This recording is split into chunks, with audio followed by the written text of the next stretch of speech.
What's up, everybody? Welcome back to the How You Podcast. This is the personal growth podcast where we talk about how you can be a better you. We release videos and podcasts just like this every single week. So if you're interested in personal growth, want to be the best you that you have ever been in your life, then just consider subscribing, clicking the bell notification, whether you're on YouTube, Apple Podcasts, Google Podcasts, and wherever podcasts are listened to.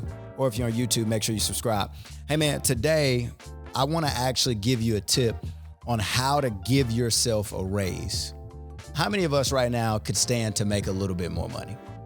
And the truth is, the tip that I'm going to give you today won't work for everybody, but there will be a few of you today that you're going to walk away from this video and you're going to thank yourself because you're going to leave this video with a plan to give yourself a significant raise over the next 3 to 6 months. If you can't work another job, which is the easiest way to get a raise, or start a side hustle, which is the quickest way, is what I should say. The quickest way to get a raise. If you can't do either of those things, the easiest way to give yourself a raise right now is to eliminate expenses. If you cannot increase your income, then you have to decrease and almost eliminate your expenses, because those are the things that will be flexible. And that is going to require you to comb through your budget in a way that you never have before. Maybe you're listening right now and you don't have a written out budget. And my encouragement to you would be to start to write out a monthly budget.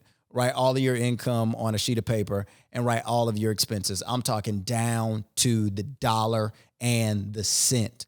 How much you spent last month on gas, how much you spent the last 2 months on Netflix, how much you spent the last 2 months on eating out, how much you spent the last 2 months on groceries, how much you spent the last 2 months on going on dates or whatever, how much you spent the last 2 months on everything. If you have electricity, how much you spent the last 2 months on electricity, how much you spent the last 2 months on water, how much you spent the last 2 months on laundry, how much you spent the last 2 months. And I mean, you are combing through all of those expenses and you go line by line by line by line by line by line by line by line by line, finding all the expenses. And you ask yourself about every line item, what can I do to decrease this expense as much as possible?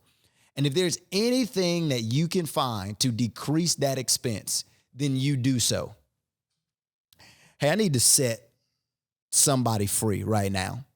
Because if you've graduated college already and you're on your way and you're out and started your career and you live on your own already, then you can't do this tip.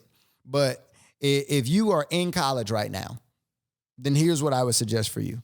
Once you write out all your expenses, somebody who lives on their own, their biggest expense is going to be their rent or their mortgage 9 times out of 10. And right now you have a chance in college to save as much money as you can after you graduate by, if it's an option, moving back in with your parents. Now, I know, it sounds horrible. I know. You don't want to be the person who graduates college, gets a job, and then moves back in with your parents. It feels like failure. But I want you to think for a moment. In our area, the average rent that you can find at a decent apartment, not even great, at a decent apartment is $1,000 minimum. And then you're going to pay for lights. Then you're going to pay for your trash. Then you're going to start racking up all of these expenses because you live on your own. And all of those expenses become yours. And it'll average out to being about $1,200 or $1,300 a month, probably. Now then, if you add into that the money that you'll actually save a month, you'll probably be paying $1,200 a month in rent. And let's say you could then put away like $250 a month into your savings. You know, if you can move back in with your parents, you can save $1,500 a month. And if you can do that for 10 months, you can put away $15,000 if you don't blow your money. And then you can move out of your parents' house with $15,000 in the bank in 10 months because you didn't rush into starting your life. Let's say right now you're going to graduate your first job out of college, you get a decent job, you're going to be making $55,000 a year. Let's say you give yourself, you got to pay your taxes, that's going to be roughly 20-ish%. So you're going to bring home about 45, maybe 40. Then let's say you pay your tithes and you're going to pay another 5,000 out of that. You're going to bring home maybe 38, 39-ish. And then, 38, 39, 35, somewhere in there. I'm not doing all the math in my head right now. But you're going to bring home that amount of money. And let's say you live on $10,000 or $12,000. You live on $1,000 a month, but you have no housing expense. You can put away $20,000 to $30,000 easily, depending on how much your first salary is. And so if you're in college right now, you need to be thinking about how after college you can eliminate that mortgage expense for however long you can eliminate it. Even if it's only a year, even if it's only 2 years, you bear down and buckle down and deal with your parents' rules for 2 years so that you can save that money and leave your parents' house with $20,000. If I were you right now, I would not move out.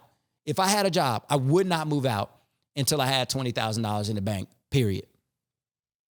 Second thing you can do to start eliminating your expenses is look at your car payment. If you're making a car payment, the average car payment in America right now is somewhere near $500. If you're making a car payment, that is an expense that if you can eliminate, you can give yourself a raise.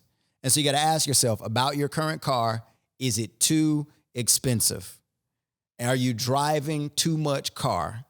Do you need to eliminate that expense and go buy a cash car? Or do you need to double up on your payments so that you can eliminate the car payment so that you can have that money back in your budget? Whatever it is, you get the point now. Line by line by line. When Francine and I first got married, this is so sad. I was trying to make an extra car payment. My car payment at the time was $198. It wasn't expensive. And so for $198, I did some simple math. And I said, if it's $198 and I need to divide that by 30 days in a month, I need to figure out how to save an extra $6 on average every day. And if I can save an extra $5 or $6 every day for a whole month, I can make an extra car payment and pay my car payment off twice as fast. Literally twice as fast. So I started trying to save that $6 every month. You can call me so cheap for what I'm about to say. I'm actually almost embarrassed to tell you, but you can verify with my wife. If we would go out to eat together, not on a date or anything like that, we had money budgeted aside for date night. It was a small amount, but we had money budgeted out.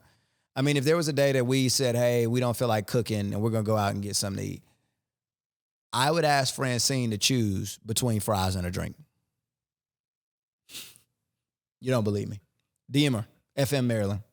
At FM Maryland. DM my wife. When we first got married, I was trying to save so much money that I asked her to choose if we went out to McDonald's, Whataburger, Bojangles, whatever you call it, choose fries or a drink.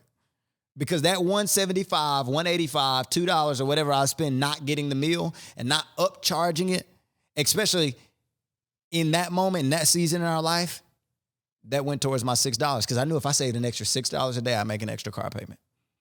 And I get out of debt twice as fast.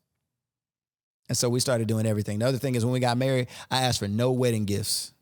I had a mentor tell me this. There's only 2 times in your life you could beg for money as a man: graduation and your wedding day. We asked for no wedding gifts. Don't bring me no iron. Don't bring me no toaster. Don't bring me no waffle iron. I don't want no easy bake oven. I don't want no slow cooker, whatever you call those things. I don't want no crock pot. I don't want no microwaves. Don't bring me none of that. I don't want no pots and pans. I don't want no blankets. I don't want no sheets. I don't want none of that. Don't bring none of that to the wedding. Bring all cash. Bring all cash. I want you to bring all cash to our wedding. Everybody who showed up to our wedding, just about, especially since we were moving, they brought cash. I took all of that cash and put it towards Francine's student loans. Every bit of cash we got from the wedding. It was something like $10,000 or $12,000. Because I knew if we could eliminate that expense, it was like giving ourselves a raise. If we could eliminate the debt expense, it was like giving ourselves a raise. And so you have to figure out what are the things you want to sacrifice. Now, here's the deal. I tell people all the time, you don't got to live like that.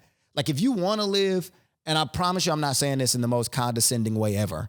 Like if you are truly comfortable living the life you're living right now, where you're like, hey, I pay way too much for my mortgage, or I pay way too much for my car, but I'm comfortable in that. I want to drive a nice car. I want to live in a nice place, all of those things. Then do that. There's nothing wrong with that whatsoever. Do that. But if you're really serious about not living paycheck to paycheck and you can't get a raise right now, the best thing you can start doing is eliminating your expenses. Hey, Thanks so much for locking in this week. I appreciate you. If you found this content helpful, then I want you to like, share, subscribe. Leave me a rating on Apple Podcasts or wherever you listen to and intake your podcast. It really means a lot to me, and it does well in helping other people find the same content. If you want to submit an idea, then down in the show notes or down in the description below, you can find a link where you can go and submit topics for future podcasts. Thank you so much for locking in. And remember, you won't go anywhere unless you grow somewhere. Take it easy.